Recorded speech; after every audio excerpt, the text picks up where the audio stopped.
Hello, it's so lovely to see you again.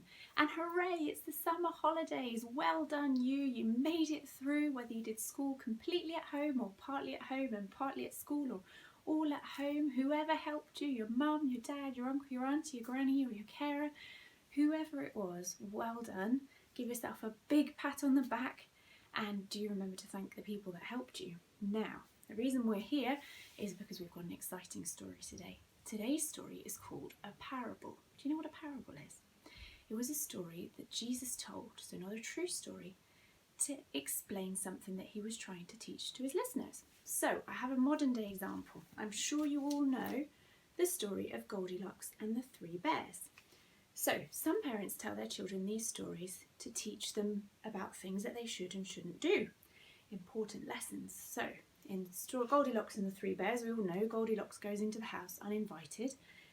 What do you think we're supposed to learn from that story? Maybe that we shouldn't go into people's houses without being invited, or that we shouldn't be so picky, or we shouldn't sit on other people's chairs. Well, whatever the lesson is, this is a modern day equivalent of what Jesus was doing. He was making things easy for people to understand through stories. So while you're listening to this story, see if you can work out what Jesus was trying to teach the people. It's called The House on the Rock. Here is a man. He's looking for a place to build a house. He climbs to the top of a big grey rock. Here is a good place. The man begins to build his house. It's hard work. He puffs and he pants. He puffs and he pants and he grunts and he groans all day until the work is done. Just in time, he says. Looks like rain. Look, there's the first drop falling. The rain pours down, the lightning flashes, the thunder booms. The water washes round the house and splashes at the rock. Ever been in a scary storm? It's pretty scary if you're outside. It's all right if you're in a nice cosy house. The rock stays firm. The man was wise to choose the rock. Here is another man. He wants a house. I want it now and I want it quick. This place will do, he says.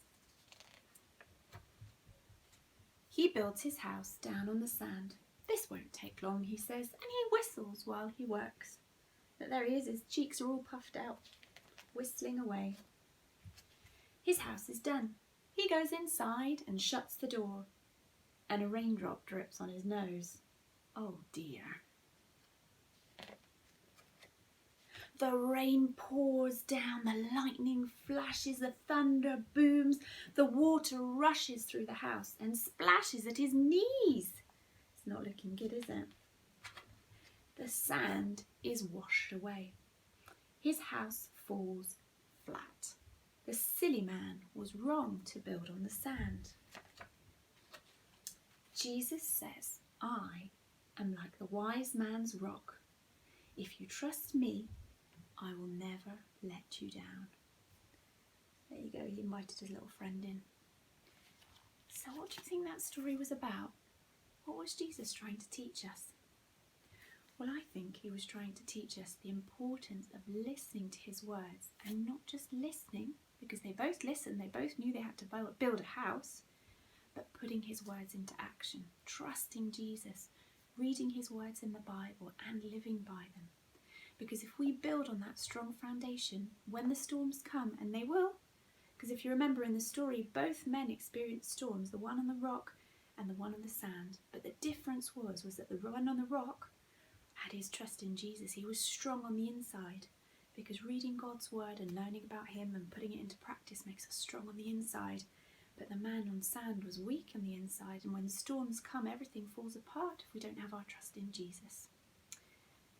Now, on the website, we've got some things for you to be doing this week. There's a crossword and a dot to dot, if you like that kind of thing. There's 2 different house crafts to make. So there's one that's an origami house. If you're a little bit older, you can tackle that one. Or there's one where you just cut the house out. I've got a house template for you and you just glue it together and you can make a little house. Maybe if you have time, you could find a big rock and some sand and pour water over it if your mummy and daddy let you, and you can have a go and see how well that works and what happens and which house lasts longer. You can do some experimenting of your own. And there's also a sheet that doesn't need to be printed, so if you don't have a printer, you can make use of that. And on there's some more activities for you to do and some games. Well, it's been lovely spending time with you. I hope you have the most brilliant summer holiday and the most brilliant week. Take care. Bye bye.